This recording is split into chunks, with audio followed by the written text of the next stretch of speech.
अस्सलाम वालेकुम गाइस। उम्मीद करता हूँ आप लोग जहाँ पे भी हैं खैरियत से हैं और आपकी ज़िंदगी ज़बरदस्त गुजर रही है। गाइस इसी तरह सपोर्ट करते रहें और इसी तरह जो भी मेरी अपलोड्स हैं उनको लाइक करते रहें। अगर आप लोगों ने किसी भी वजह से इस चैनल को सब्सक्राइब नहीं किया तो मैं रिक्वेस्ट करता हूँ कि ना सिर्फ इस चैनल को सब्सक्राइब करें बल्कि इसके साथ साथ बेल नोटिफिकेशन को भी ऑन कर लें, ताकि जैसे ही मैं कोई स्टोरी या कोई भी वीडियो अपलोड करूं तो आपको उसका नोटिफिकेशन मिल सके। और आपकी स्टोरीज हमेशा से मेरे लिए इम्पॉर्टेंट हैं, तो आपसे रिक्वेस्ट थी कि जो भी स्टोरीज आपके पास मौजूद हैं काइंडली उनको भी शेयर करें। अच्छा गाइस, आज की ये जो पहली स्टोरी है ये स्टोरी बड़ी ही इंटरेस्टिंग स्टोरी है और ये स्टोरी हमें समीर साहब ने चेचावतनी से शेयर की है। ये बताते हैं कि जो इंसिडेंट है ये अब से तकरीबन 23 या 24 साल पहले इनके साथ खुद पेश आया था। अक्सर ऐसा होता था कि इनका जो काम था या जो भी इनकी जॉब थी उस हवाले से इनको अपने घर आते आते रात के 2 या 3 बज जाया करते थे। अब जो लोग पंजाब में रहा करते हैं उनको अंदाज़ा होगा कि पंजाब के अंदर नवंबर से ही न सिर्फ धुंध मौजूद होती है बल्कि आहिस्ता आहिस्ता करके जो सर्दी है वो बढ़ती चली जाती है। और अक्सर जो लोग रात में सफ़र किया करते हैं तो उनके इस तरह के वाक़यात का सामना करना पड़ता है। खैर, ये भी अपने काम से जब वापस लौट रहे थे, ये बताते हैं कि रात के तकरीबन 3 बज चुके थे और ये जो रास्ता था जो कि वहाँ पे जो एक बहुत बड़ा सा जो कि बहुत मशहूर कब्रिस्तान है उस कब्रिस्तान के सामने से होता हुआ गुजरा करता था। ऐसा नहीं था कि मैं इससे पहले इस कब्रिस्तान के सामने से नहीं गुजरा था, लेकिन आज जब मैं इस कब्रिस्तान के सामने से गुजर रहा था, ख़ास तौर पे जब मैं इसके गेट के करीब पहुंचा, तो एक अजीब सी वहशत थी जो मेरे ऊपर न सिर्फ तारी थी बल्कि मुझे ऐसा लग रहा था कि किसी भी लम्हे कोई ना कोई बुरी बात होने वाली है। और जैसे ही मैंने ये जो कब्रिस्तान का दरवाज़ा था उस दरवाजे को क्रॉस किया और उसके सामने से आगे बढ़ा, तो मुझे ऐसा लगा कि ये जो दरवाज़ा है इस दरवाजे के बिल्कुल बराबर में शायद कोई खड़ा हुआ है। और ये जो एहसास मुझे हुआ था ये कॉर्नर ऑफ द आई से हुआ था और मेरा ख्याल था कि शायद कोई वहाँ पे खड़ा हुआ है। रात के 3 बजे अगर आपको कब्रिस्तान के गेट के पास किसी के होने का एहसास हो तो आप चाहते हुए भी उस जगह पे रुकना नहीं चाहते। और कुछ ऐसा मेरे साथ भी था कि जब मुझे लगा कि कोई वहाँ पे खड़ा हुआ है तो मैंने जानते हुए भी उस वजूद को नज़रअंदाज करने की कोशिश की। लेकिन जैसे ही मैं कुछ मज़ीद आगे बढ़ा तो बाकायदा किसी ने मेरा नाम लेके मुझे पुकारा। ये जो आवाज़ थी ये एक जनाना आवाज़ थी और इसके पुकारने में इस कदर तासीर थी या इस कदर सुरीली उसकी आवाज़ थी कि मैंने ना चाहते हुए भी एकदम से पलट के उस तरफ देखा। हालांकि जो मेरे बुज़ुर्ग थे या मेरे जितने भी आबाओ अजदाद थे उन्होंने मुझे समझाया हुआ था, ख़ास तौर पे रात के औकात में कब्रिस्तान के सामने से जब भी आप गुज़रें और अगर कोई आपको आवाज़ दे या आपका नाम पुकारे तो आपको कभी भी पलट के नहीं देखना चाहिए। लेकिन वो जो एक गलती थी जो कि मैं ऑलरेडी कर चुका था, उसका नतीजा ये निकला कि जब मैंने पलट के पीछे की तरफ देखा तो मैंने देखा कि एक बड़ी ही खूबसूरत सी लड़की है या आप उसे औरत भी कह सकते हैं, जिसने बज़ाहिर या तो ब्लैक कलर का लिबास पहन रखा है या एक काली सी बड़ी सी चादर अपने ऊपर डाल रखी है। वो वहाँ पे खड़ी हुई है और कुछ अजीब तरीके से या बहुत ही मोहब्बत भरे अंदाज से मुझे देख रही है। उसका जो चेहरा था वो ना सिर्फ खूबसूरत था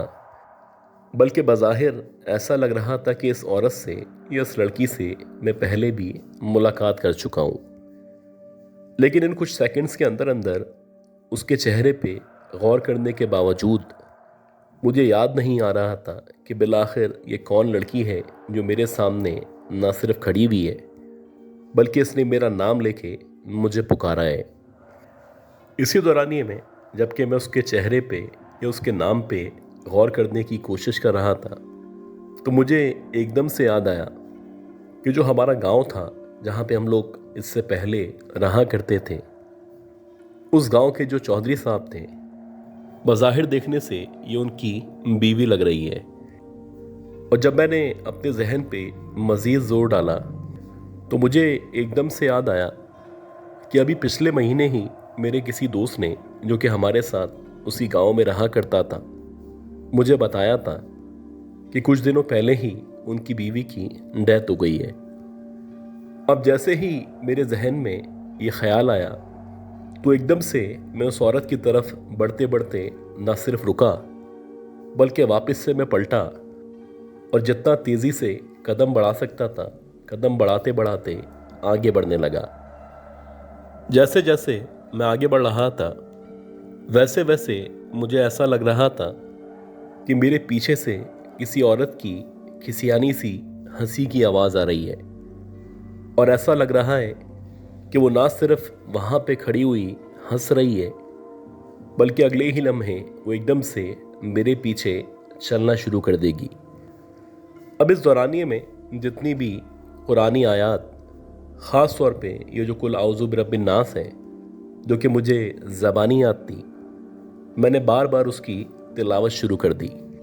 इस ठंड के मौसम में भी न सिर्फ मेरे पसीने छूट रहे थे, बल्कि ऐसा लग रहा था कि जैसे मेरा बीपी लो हो चुका है। बहरहाल जैसे तैसे हाँफते काँपते जब मैं अपने घर पहुंचा, तो मैंने अपने घर पहुंच के सुकून का सांस लिया। तकरीबन आधे घंटे तक मैं अपने घर के पलंग पे बैठा रहा और इस दौरानिए में जो मेरे घर वाले थे, मैंने उनको सारा का सारा वाक़या बताया। ये पूरा किस्सा सुनने के बाद मेरे वालिदैन ने, ख़ास तौर पे जो मेरे चचा थे, उन्होंने ना सिर्फ मुझ पे दम दुरूद किया, बल्कि उन्होंने कहा कि ये जो कब्रिस्तान है, ये एक बहुत तारीख़ी, बहुत बड़ा, बहुत पुराना कब्रिस्तान है। और इस कब्रिस्तान के बारे में कहा जाता है कि ख़ास तौर पे रात के 2 या 3 बजे के टाइम अक्सर लोगों ने इस तरह के लोगों को वहाँ पे गेट के सामने खड़े हुए देखा है, जो कि इस दुनिया से न सिर्फ रुखसत हो चुके हैं, बल्कि जब वो इस दुनिया से रुखसत हुए थे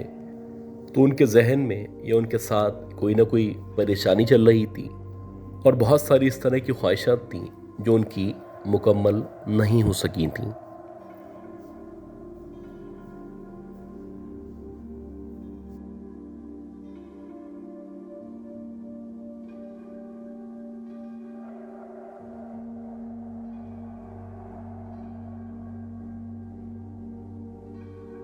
अच्छा गाइस, ये जो आज की स्टोरी मैं आपको सुनाने वाला हूँ, ये स्टोरी हमें इंडिया से शेयर की है और जिन साहब ने ये स्टोरी शेयर की है उनका नाम शहाब है। ये बताते हैं कि इनकी जो एज है वो तकरीबन 61 या 62 के दरमियान है। और ये जो किस्सा, ये वाक़या ये हमारे साथ शेयर करना चाहते हैं, ये इनका गांव है जो कि इंडिया का एक बहुत पुराना, बहुत मशहूर गांव है।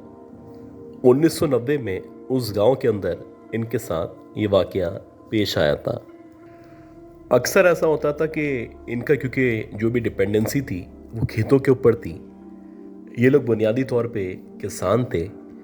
तो जब इनकी फसल लगी होती थी या इनकी फसल की काश्त होने वाली होती थी, तो अक्सर इनकी फैमिली में मुख्तलिफ लोगों को खेतों में जाके रात के औकात में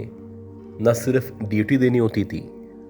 बल्कि कभी कभी पानी देने की वजह से भी इन लोगों को रात में वहाँ पे रुकना पड़ता था। तो ये बताते हैं कि वैसे ही एक रात मेरी खेतों में ड्यूटी लगी और ये जो ड्यूटी थी उसके मुताबिक मुझे रात के 2 या 3 बजे तक फ्री होना था। अब जब मैं खेतों से फ्री हुआ तो तकरीबन रात के 3 बज रहे थे और मैं क्योंकि खेतों में मौजूद था, तो इन खेतों से जो हमारे घर का रास्ता था वो तकरीबन 20 से 25 मिनट के फासले पे था। और ये जो 20-25 मिनट का रास्ता था, इस पूरे रास्ते में दोनों अतराफ में न सिर्फ खेत मौजूद थे, बल्कि जितना भी हिस्सा था मुकम्मल तौर पे अंधेरे में डूबा हुआ था। यह रास्ता क्योंकि कच्चा पक्का रास्ता था, तो बनिस्बत पक्के रास्ते के जब आप कच्चे पक्के रास्ते पे चला करते हैं तो आपकी जो रफ्तार होती है वो बहुत ज़्यादा कम हुआ करती है। खैर, मैं खेतों से फ्री होने के बाद जब मैं अपने घर की तरफ बढ़ता जा रहा था तो मुझे ऐसा लगा कि लेफ़्ट साइड पे जहाँ पे एक बहुत बड़ा सा नीम का दरख्त मौजूद है, उस दरख्त के बिल्कुल नीचे या उस दरख्त के बिल्कुल बराबर में शायद कोई उस दरख्त के तने के पीछे छुपने की कोशिश कर रहा है। अब क्योंकि हम गांव के लोग थे, बड़े सादा लोग थे, और उस गांव में जितने भी लोग या जितनी भी ख़वातीन रहा करती थीं तकरीबन सबके चेहरों से न सिर्फ वाकिफ़ थे, बल्कि अगर हमें कोई इस तरह का चेहरा नज़र आता तो हम उसको दूर से ही पहचान सकते थे। बहरहाल, जैसे जैसे मैं मज़ीद आगे बढ़ा और जब मैं उस दरख्त के बिल्कुल करीब पहुंचा तो मैंने देखा कि उस दरख्त के बिल्कुल बराबर में 18 या 19 साल की एक बड़ी ही खूबसूरत लड़की खड़ी हुई है। एक अजीब बात यह थी कि जो लड़की थी, एक तो बला की खूबसूरत थी और इस शदीद अंधेरे में भी उसका जो चेहरा था वो इस कदर गोरा था, या आप कह सकते हैं कि इस कदर नूर उसके चेहरे पे मौजूद था कि वो दूर से ही चमकता हुआ नज़र आ रहा था। उसके साथ साथ एक अजीब बात ये थी कि उस लड़की के जो बाल थे वो इस कदर लंबे और इस कदर घने बाल थे कि दूर से देखने पे ही ऐसा लग रहा था जैसे उसके जो बाल हैं वो बाकायदा ज़मीन को छू रहे हैं। और इस कदर लंबे और इतने हसीन बाल कम से कम मैंने अपनी ज़िंदगी में नहीं देखे थे। बहरहाल, जैसे जैसे मुझे यकीन हो चला कि ये जो लड़की है ये किसी भी तरह हमारे गांव की या बल्कि करीब व जवार के जितने भी गांव हैं उनमें से किसी भी गांव की नहीं है, तो मैं एकदम से ना चाहते हुए भी उसकी तरफ बढ़ने लगा। अब जब मैं उसके बिल्कुल सामने जाके खड़ा हुआ तो उसने एकदम से अपनी जो निगाहें थी वो ना सिर्फ नीचे कर लीं, बल्कि पहले पहर मुझे ऐसा लगा जैसे वो मुझे देखना नहीं चाहती। और आम तौर पे जो गांव की लड़कियां होती हैं, ख़ास तौर पे जो कंवारी हुआ करती हैं, वो जब किसी नामहरम से या किसी गैर मर्द के सामने आती हैं तो अपनी निगाहों को नीचे कर लेती हैं, जो कि एक अदब की भी निशानी है और साथ साथ ये भी पता चलता है कि इनका ताल्लुक किसी शरीफ फैमिली से है। अब जब उसने नीचे की तरफ देखना शुरू किया तो मैंने उससे पूछा कि ये लड़की, तुम इतनी रात में यहाँ पे क्या कर रही हो? पहले तो उस लड़की ने कोई जवाब नहीं दिया। मैं कुछ देर तक, तकरीबन 20 सेकंड तक मज़ीद वहाँ पे खड़ा रहा और उसके बाद मैंने दोबारा से उससे पूछा कि अगर तुम चाहो तो मुझे बता सकती हो सकता है मैं तुम्हारी मदद कर सकूं। जब मैंने इस तरह से बात बनाई तो जो लड़की थी वो कहने लगी कि मैं यहाँ पे अपने बाप का या अपने बापू का इंतज़ार कर रही हूँ। उनको मुझे लेने आना था, शायद किसी वजह से उनको आने में देर हो चुकी है। अब अजीब बात ये थी, न इस लड़की का बज़ाहिर हमारे गांव से या अतराफ़ के जितने भी गांव थे उन गांव से कोई ताल्लुक़ नज़र आ रहा था, और ना ही ये कोई बस स्टॉप था कि जहाँ पे खड़े होके अपने फादर का इंतज़ार किया जाए। खैर, जब मैंने उससे दोबारा से बोला कि अगर तुम चाहो तो मैं तुम्हारे घर तक छोड़ सकता हूँ, तो ये सुनने के बाद वो जो लड़की थी वो कहने लगी कि अगर ऐसा हो जाए तो बहुत ही अच्छी बात है। और जब उसने इस तरह से कहा तो बज़ाहिर ऐसा लगा जैसे मेरी दुआएं कबूल हो गई हैं। मैं खुद चाहता था इस रात में, जो कि एक सर्द रात थी, इस हसीन खूबसूरत लड़की का एकदम से मिल जाना, और ना सिर्फ मिल जाना, उसके बाद इसका मुझसे बातें करना। मैं खुद भी इससे बातें करना चाहता था। मैं चाहता था कि कुछ इसके बारे में या इसके घर के बारे में जान सकूं, और कम से कम ये देख सकूं कि ये लड़की बिला आखिर कहाँ पे किस घर में रहा करती है। खैर, मेरे कहने के बाद वो जो लड़की थी उसने आहिस्ता आहिस्ता करके आगे की तरफ चलना शुरू किया। एक अजीब बात यह थी कि उस लड़की ने जो कपड़े पहन रखे थे वो इस कदर लंबे या वसी कपड़े थे कि उसका जो पूरा जिस्म था उसके साथ साथ जो उसके पाँव थे मुकम्मल तौर पे ना सिर्फ छुपे हुए थे बल्कि उसके जो कपड़े थे वो बाकायदा ज़मीन से टकराते हुए उसके पीछे पीछे चलते चले जा रहे थे। खैर वो आगे आगे चल रही थी, मैं उसके पीछे पीछे चल रहा था और इस दौरानिए में मैं मुख्तलिफ बातें या मुख्तलिफ सवालात उससे पूछने की कोशिश कर रहा था। लेकिन अजीब बात यह थी कि मेरे किसी भी सवाल का वो ना तो वाज़े जवाब दे रही थी, बस हाँ हूँ बस इधर ही, इस तरह के जवाबात दे रही थी। और उसके इस तरह जवाब देने पे मुझे लग रहा था कि शायद वो मुझे जवाबात नहीं देना चाहती या फिर उसका मुझसे ज़्यादा बात करने का कोई इरादा नहीं है। खैर जैसे जैसे वो आगे बढ़ रही थी तो वैसे वैसे वो रास्ता खेतों से निकल के दूसरे गांव की तरफ बढ़ता चला जा रहा था। अब ये जो रास्ता था ये तकरीबन 7 से 8 किलोमीटर का रास्ता था और ये इस कदर लंबा रास्ता था और इतना मुश्किल रास्ता था कि अगर वाकई में इस पूरे रास्ते पे मैं उस लड़की के साथ उसको उसके घर छोड़ने चला जाता तो मुझे कम से कम 2 से ढाई घंटे लग जाते। पहले तो मैं उसके साथ साथ उसके पीछे पीछे चलता चला गया, लेकिन जैसे जैसे वो लड़की गांव से बाहर की तरफ निकली तो बाहर निकलते ही ये जो कच्चा पक्का रास्ता था उस पे जो उसकी रफ्तार थी देखते ही देखते तेज़ होना शुरू हो गई। हालांकि इन कच्चे पक्के रास्तों पे इस तरह से चलना या कदम को जमाना मुश्किल हुआ करता है। एक अजीब बात यह थी कि वो मुझसे ना सिर्फ तेज़ चल रही थी बल्कि कभी कभी मुझे ऐसा लगता जैसे वो मेरी तरह ही तेज़ी तेज़ी से कदम बढ़ा रही है,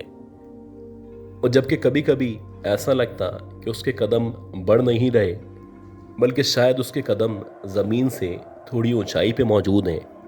और शायद अब उसने हवा में आहिस्ता आहिस्ता करके फ्लोट करना शुरू कर दिया है। अब जैसे ही मेरी सिक्स सेंस ने काम करना शुरू किया और अब मुझे लगने लगा कि जो लड़की है आहिस्ता आहिस्ता करके या तो इसका कद बढ़ता चला जा रहा है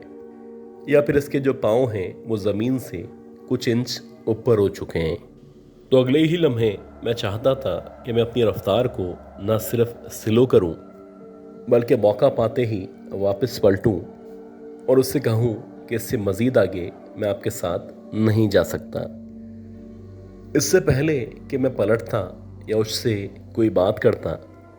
तो उस लड़की ने बाकायदा मेरी माँ का नाम लेके उनकी खैरियत दरियाफ्त की। वो मुझसे पूछने लगी कि तुम्हारी मदर कैसी हैं। अब जैसे ही उसने मेरी माँ का या मेरी मदर का नाम बिला साख्ता लिया तो मेरी समझ में नहीं आया कि मैं उसको जवाब दूं या उससे पूछूं कि तुम मेरी माँ को या उनके नाम को कैसे जाना करती हो। काफ़ी देर तक मैं पजल्ड वहीं पे खड़ा रहा और वो उसी ही रफ्तार से वैसे ही अंदाज से आगे बढ़ती चली गई। उसके बाद जबकि उसको लगा कि मैं चलते चलते रुक चुका हूँ तो उसने वहीं पे जहाँ पे वो मौजूद थी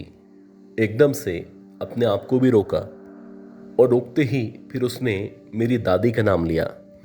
वो कहने लगी कि तुम्हारी जो दादी थी जिनका नाम ये था वो बहुत ही अच्छी औरत थी।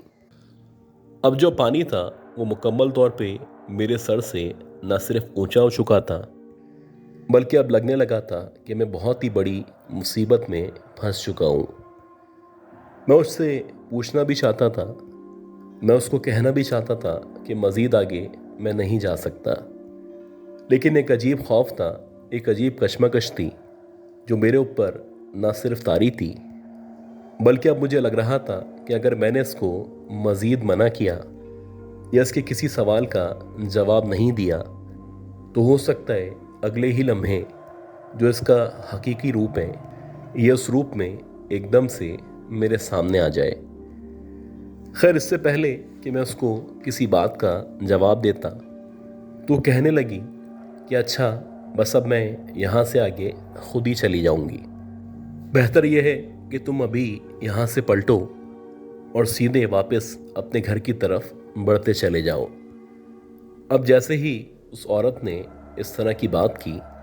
तो जैसे मैं मौके की तलाश में था, मैं फौरन से पलटा। एकदम से ऐसा लगा मेरे जिस्म, मेरे पाँव, मेरी ज़बान ने मेरा साथ देना शुरू कर दिया है। और पलटते ही जो भी कुरानी आयात, दुरूद शरीफ या बिस्मिल्लाह जो कुछ मेरे जहन में या ज़बान पे आना शुरू हुए, तो मैंने वो पढ़ते पढ़ते जैसे तैसे अपने घर तक का सफ़र तय किया। और उसके बाद जब मैं जैसे तैसे अपने घर पहुंचा तो मुझे इस कदर शदीद बुखार हो चुका था कि मेरे घर वाले बताते हैं कि मैं 7 दिन तक तकरीबन नीम बेहोश रहा। इस दौरानिए में मुख्तलिफ़ हकीमों ने, मुख्तलिफ़ तबीब ने और इस तरह के झाड़ फूक करने वालों ने न सिर्फ मेरा इलाज किया बल्कि अल्लाह अल्लाह करके मेरी जो तबीयत थी वो बेहतर हुई। बहरहाल अल्लाह अल्लाह करके जब मेरी तबीयत बेहतर हुई तो वो जो साहब थे जो मेरा रूहानी इलाज कर रहे थे, उन्होंने बताया कि उस रात जिस लड़की या जिस औरत से आपका सामना हुआ था वो एक प्रेत था। और शायद गए वक्तों में आपके आबाओ अजदाद ने या आपके बुज़ुर्गों ने उस प्रेत के साथ या उसके किसी फैमिली मेम्बर के साथ कभी ना कभी कोई ना कोई अच्छा काम किया था। और ये उसी का नतीजा था कि आप खैरियत से वापस अपने घर में आ गए।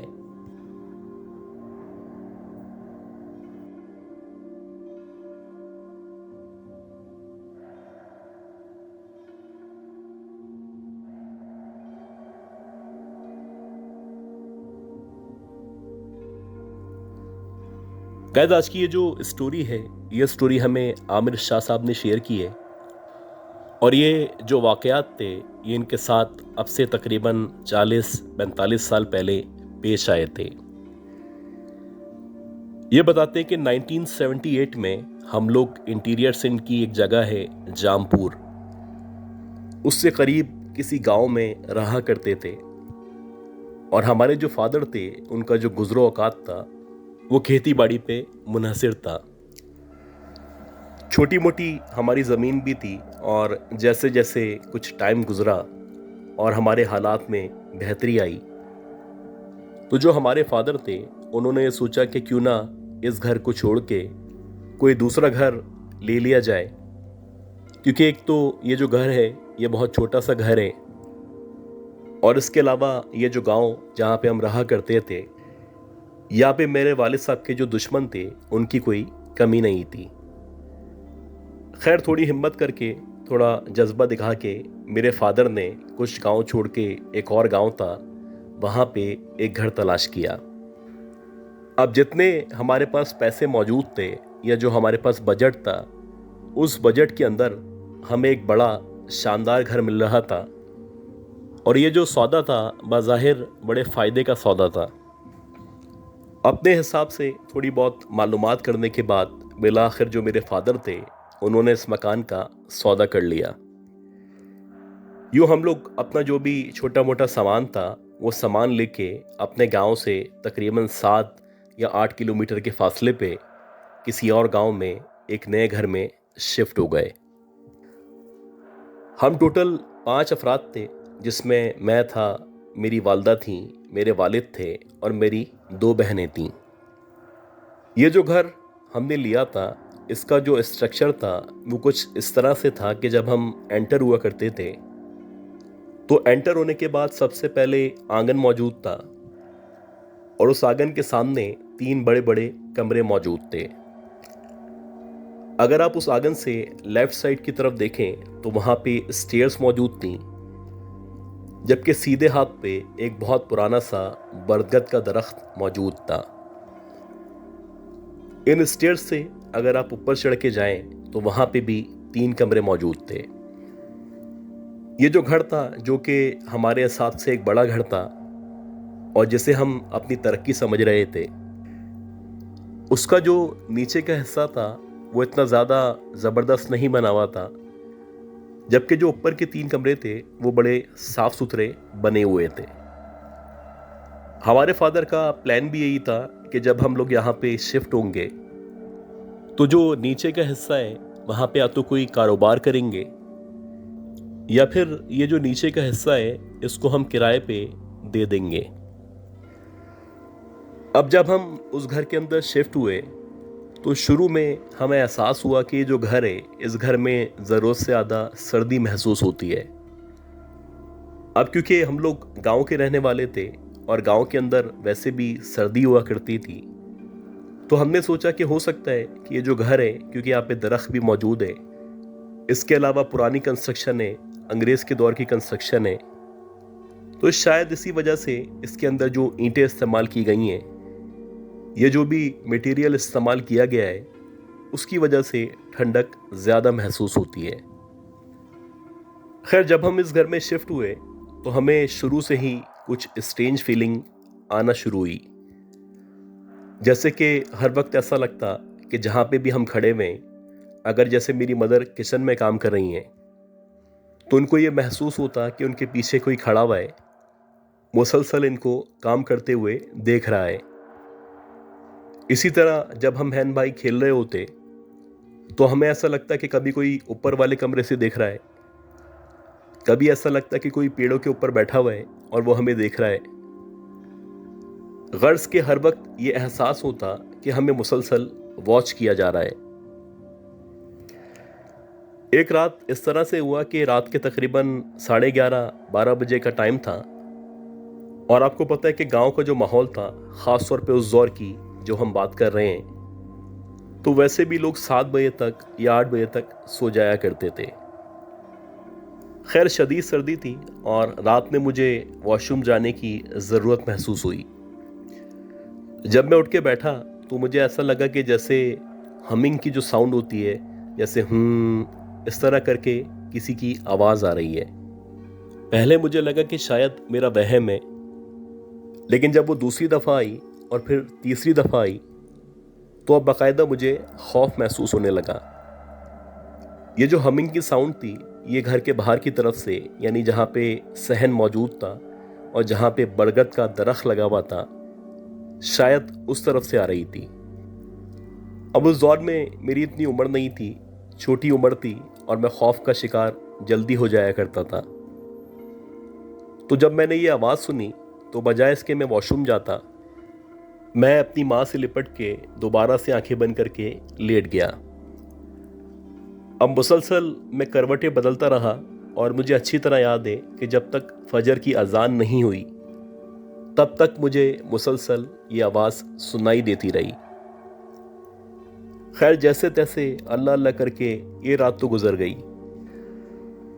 अब जब अगली रात शुरू हुई तो सेम टाइम पे दोबारा से मेरी आंख खुली और इस बार जो मेरी आंख खुली थी वो हाजत के लिए नहीं खुली थी, बल्कि मुझे ऐसा लग रहा था कि जहाँ पे हमारा सहन है उस सहन के अंदर कोई मौजूद है और वो जो दरख्त के सूखे हुए पत्ते नीचे गिरे हुए हैं उन पत्तों के ऊपर वॉक कर रहा है। ये इतनी वाज़े और इतनी क्लियर आवाज़ थी कि इसको नज़रअंदाज करना या अपने आप को समझाना कि ऐसी आवाज़ नहीं आ रही किसी भी तरह मुमकिन नहीं था। अब 2 दिन से जो कुछ मैं ऑब्जर्व कर रहा था वो सब कुछ मैंने अपने घर वालों से शेयर नहीं किया था, लेकिन मैं फैसला कर चुका था कि ये जो आवाज़ें हैं या जो कुछ मैं महसूस कर रहा हूँ यकीनन ये सारी की सारी बातें मैं अपनी माँ को बता दूंगा। इसी तरह जब तीसरी रात शुरू हुई तो सेम टाइम पे मेरी दोबारा से आँख खुली और अब के बार जब मेरी आँख खुली तो मुझे ऐसा लगा कि जो हमारा सहन है जहाँ पे दरख्त मौजूद है उस सहन के अंदर कोई पायल पहन के मुसलसल वॉक कर रहा है। पायल की आवाज़ कभी एकदम से बढ़ जाती तो एहसास होता कि जो भी वॉक कर रहा है वो मेरे बहुत ही करीब मौजूद है, और कभी एकदम से पायल की जो आवाज़ थी वो कम हो जाती और जैसे ही पायल की आवाज़ कम होती तो मुझे ऐसा लगता कि शायद जो भी सहन में मौजूद है वो मुझसे काफ़ी दूर है। खैर जब मैंने पायल की आवाज़ सुनी तो मैं आज भी हैरान हूँ कि मेरे अंदर पता नहीं कहाँ से इतना जज्बा आ गया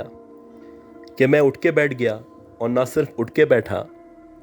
आज मैंने फैसला कर लिया था कि जो भी है मैं इसको देख के ज़रूर रहूँगा। खैर, जैसे ही मैं आहिस्ता आहिस्ता करके उस सहन की तरफ बढ़ने लगा, तो जैसे जैसे मैं सहन की तरफ बढ़ रहा था, वैसे वैसे मुझे महसूस हो रहा था कि ना सिर्फ पायल की आवाज़ आ रही है, बल्कि पायल की आवाज़ के साथ साथ मुसलसल हमिंग की आवाज़ भी आ रही है। और ऐसे ही हुआ कि जैसे ही मैंने ऊपर की तरफ से, यानी उस कमरे से बाहर की तरफ सहन में झांका, तो मैंने देखा कि उस बरगद के दरख्त के सामने एक औरत खड़ी हुई है, जिसने सफ़ेद कलर की साड़ी पहन रखी है। उसके गले में एक बहुत बड़ा सा मंगलसूत्र मौजूद है और इसके साथ साथ उसकी मांग में सिंदूर डला हुआ है। इस औरत को जो मुंह है वो दरख्त की तरफ है, और ना सिर्फ इसका मुंह दरख्त की तरफ है, बल्कि इसके जो दोनों हाथ हैं वो इसने बांधे हुए हैं, और ऐसा लग रहा है कि जैसे वो दरख्त की तरफ देख के कोई पूजा कर रही है। अभी मैं इस औरत को ऊपर से देख ही रहा था कि एकदम से ये जो औरत थी, इसने अपना मुंह मेरी तरफ किया, और जैसे ही इसने मुकम्मल तौर पे अपना मुंह मेरी तरफ किया, तो मैंने देखा कि इसका जो कलर है बहुत ज़्यादा सियाह कलर है,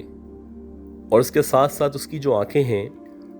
उन आंखों में इतने अंधेरे के बावजूद एक अजीब सी चमक मौजूद है। अब जैसे ही उसने मुझे और मैंने उसको देखा, तो अगले ही लम्हे मैं पीछे हटा और फौरन से भागता हुआ अपने कमरे की तरफ या अपनी माँ की तरफ लपका। मैं भागते भागते एकदम से अपनी माँ को उठाने लगा, और मैंने उनसे कहा कि अम्मी जल्दी उठें, हमारे सहन में पता नहीं कौन सी औरत है जो आ गई है। खैर, मेरे 2-3 दफ़ा अपनी मदर को उठाने से मेरी जो मदर थी वो उठ के बैठ गईं, और जब मैंने उनको इस तरह से कहा तो वो फौरन से उठी और मेरे साथ बाहर की तरफ आईं। जैसे ही उन्होंने ऊपर से सहन की तरफ देखा, तो वहाँ पे न कोई औरत मौजूद थी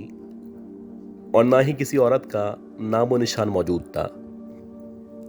हालांकि अब से कुछ सेकंड पहले मैंने अपनी आंखों से उस औरत को देखा था, और ना सिर्फ देखा था बल्कि उस औरत ने भी मेरी तरफ देखा था। अब जब मेरी मदर ने उस औरत को वहां पे नहीं देखा, तो कहने लगी, हो सकता है तुमने कोई ख्वाब देखा हो या तुम नींद में हो। अब तुम इन बातों को छोड़ो, मेरे साथ लेटो, आयतल कुर्सी पढ़ो और दोबारा से सो जाओ। ऐसा ही हुआ कि मैंने आयतल कुर्सी पढ़ी, और जैसे तैसे करवटें बदलते बदलते ये रात गुजर गई। इसी तरह 2-4 दिन मजीद गुजरे, और फिर दोबारा से सेम टाइम में मेरी आंख खुली। अब जबकि मेरी आंख खुली, तो मुझे ऐसा लगा कि 2 औरतें हैं या 2 लड़कियां हैं जो आपस में किसी अजीब सी जबान में बातें कर रही हैं।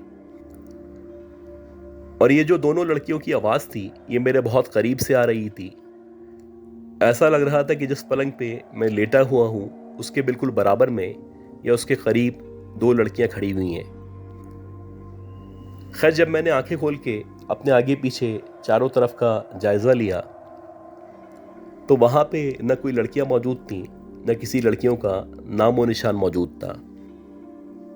बहरहाल, मैंने दोबारा से आंखें बंद की और आयतल कुर्सी पढ़ना शुरू की। जैसे ही मैंने आयतल कुर्सी पढ़ना शुरू की, तो अभी मुझे पढ़ते पढ़ते 10 या 12 सेकंड ही गुजरे थे कि एकदम से दोबारा से उन दोनों लड़कियों की आपस में बात करने की आवाज़ आना शुरू हुई। और अब जैसे ही दोबारा से उनकी आवाज़ आना शुरू हुई, तो मैंने देखा कि खिड़की के ऊपर, यानी जहाँ पे खिड़की है, उस खिड़की के बिल्कुल सामने 2 लड़कियां जिनकी तकरीबन 17 या 18 साल की उम्र होगी, खिड़की से हमारे कमरे की तरफ या हमारी तरफ झांक रही हैं। उन दोनों की जो आंखें हैं या उनकी जो आई बॉल्स हैं, वो मुकम्मल तौर पे सफ़ेद हैं। और ना सिर्फ उन दोनों की आंखें सफ़ेद हैं, बल्कि इसके साथ साथ उन दोनों लड़कियों के जो चेहरे हैं वो एक जैसे हैं और वो दोनों खिड़की से अंदर की तरफ शायद मेरी तरफ ही देख रही हैं। अब मैंने फौरन से करवट बदली और जैसे तैसे करके अपनी माँ को उठाने की कोशिश करने लगा। खैर, जैसे ही मैंने 2-3 दफ़ा अपनी मदर को धक्का दिया या उनको हिलाने की कोशिश की तो फौरन से उनकी आंख खुल गई। अब जैसे ही मेरी मदर की आंख खुली तो अगेन जब मेरी मदर ने मेरी बात सुन के खिड़की की तरफ देखा तो वहाँ पे न कोई लड़कियाँ मौजूद थीं, न किसी भी किस्म की लड़कियों का नामो निशान मौजूद था। ये बताते हैं कि एक बार फिर जो मेरी मदर थी उन्होंने मुझ पर गुस्सा किया, मुझे डांटा और मुझे कहने लगी कि तुम्हारा दिमाग ख़राब हो चुका है, आंखें बंद करो, आयतल कुर्सी पढ़ो और सो जाओ। अब इसी तरह 4-5 दिन मज़ीद गुजरे और हमारे गांव के अंदर जहाँ पे हम शिफ्ट हुए थे एक बहुत बड़ा सा मेला लगा हुआ था। हालांकि हमारे प्लान में ये शामिल था कि ये जो मेला लगा है इस मेले में हम सारे के सारे एक साथ जाएंगे, लेकिन क्योंकि मेरी मदर की तबीयत ख़राब थी लिहाजा यही डिसाइड किया गया कि हम सब चलेंगे, लेकिन जो मेरी मदर हैं वो घर में रहेंगी। हम लोग अपने फादर के हमरा मेला देखने के लिए चले गए और यहाँ घर के अंदर जो मेरी मदर थी वो अकेले मौजूद थी। मेरी मदर बताती हैं कि मैं किचन में काम कर रही थी कि एकदम से उनको हमिंग की साउंड सुनाई दी। अब जैसे ही हमिंग की आवाज़ आना शुरू हुई तो इनको ऐसा लगा कि शायद बाहर की तरफ से या किसी बराबर वाले घर से ये आवाज़ आ रही है, लेकिन आहिस्ता आहिस्ता ये जो हमिंग की आवाज़ थी वो ख़त्म हो गई और उसके बाद ऐसा लगने लगा कि कोई औरत है जो ज़ोर ज़ोर से अजीब सी ज़बान में किसी से बातें कर रही है। अब मेरी मदर ने जब इस आवाज़ पे गौर करना शुरू किया तो आवाज़ तो बड़ी क्लियर आ रही थी, लेकिन जिस औरत की आवाज़ थी वो औरत नज़र नहीं आ रही थी।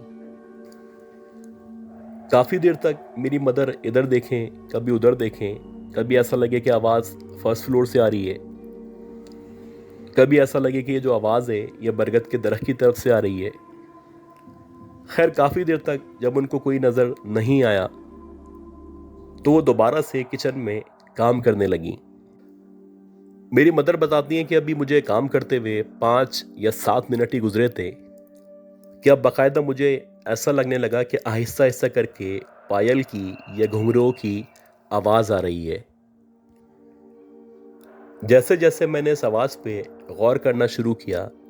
तो ऐसा लगा कि ये जो पायल की आवाज़ है या ये जो घुंघरू की आवाज़ है ये सीढ़ियों की तरफ से आ रही है। अब जैसे ही मैं आहिस्ता आहिस्ता करके सीढ़ियों की तरफ बढ़ने लगी तो मुझे लगने लगा कि कोई आहिस्ता आहिस्ता करके सीढ़ियों की तरफ से यानी ऊपर की तरफ से नीचे उतरना शुरू हुआ है और जो भी सीढ़ियों से उतरता हुआ नीचे आ रहा है उसने पायल या घुंघरू पहन रखे हैं। अभी मैं मुसलसल सीढ़ियों की तरफ देख ही रही थी कि एकदम से कुछ सेकंड के अंदर अंदर मेरे सामने एक औरत नमूदार हुई और वो स्टेयर से ही उतरती हुई नीचे की तरफ आई थी। उसका जो चेहरा था वो घूंघट की वजह से छुपा हुआ था, लेकिन उसकी जसामत या उसका कद देख के ऐसा लग रहा था कि जैसे कोई ये देखी देखी सी औरत हो। अब जैसे ही मैंने उस औरत को स्टेयर से नीचे आते हुए या अपने सामने देखा तो मैंने उससे पूछा कि तुम कौन हो। जैसे ही मैंने उससे पूछा कि तुम कौन हो तो उस औरत ने अपना जो घूंघट था वो ऊपर किया। मेरी मदर बताती हैं कि जैसे ही उसने अपना घूंघट ऊपर की तरफ किया तो मैंने देखा कि मेरी ही हूबहू, मेरी ही हमशक्ल, बिल्कुल मेरी ही जैसी औरत मेरे सामने खड़ी हुई है और मेरी ही तरह मुस्कुरा के मुझे देख रही है।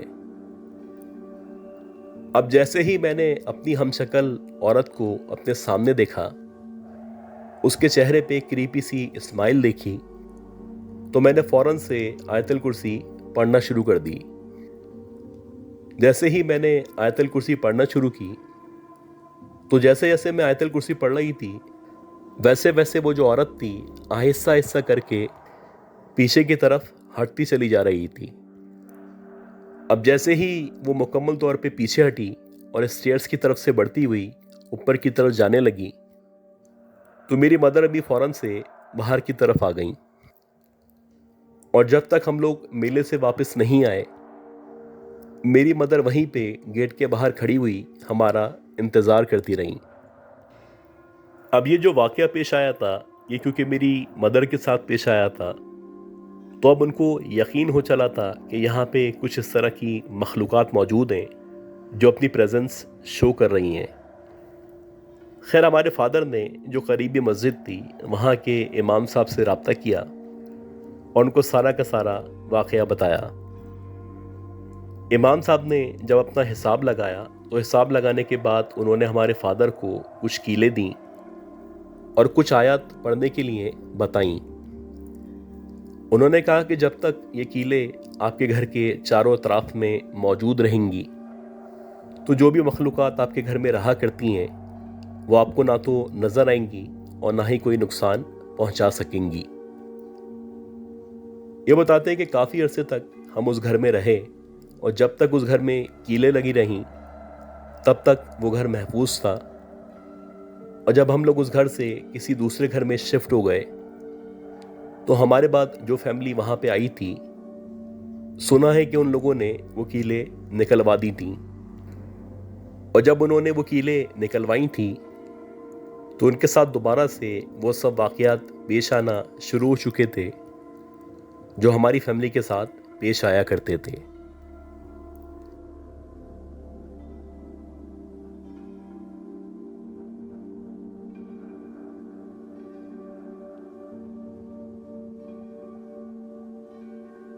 ये स्टोरी हमें मिस कहकशा ने भेजी है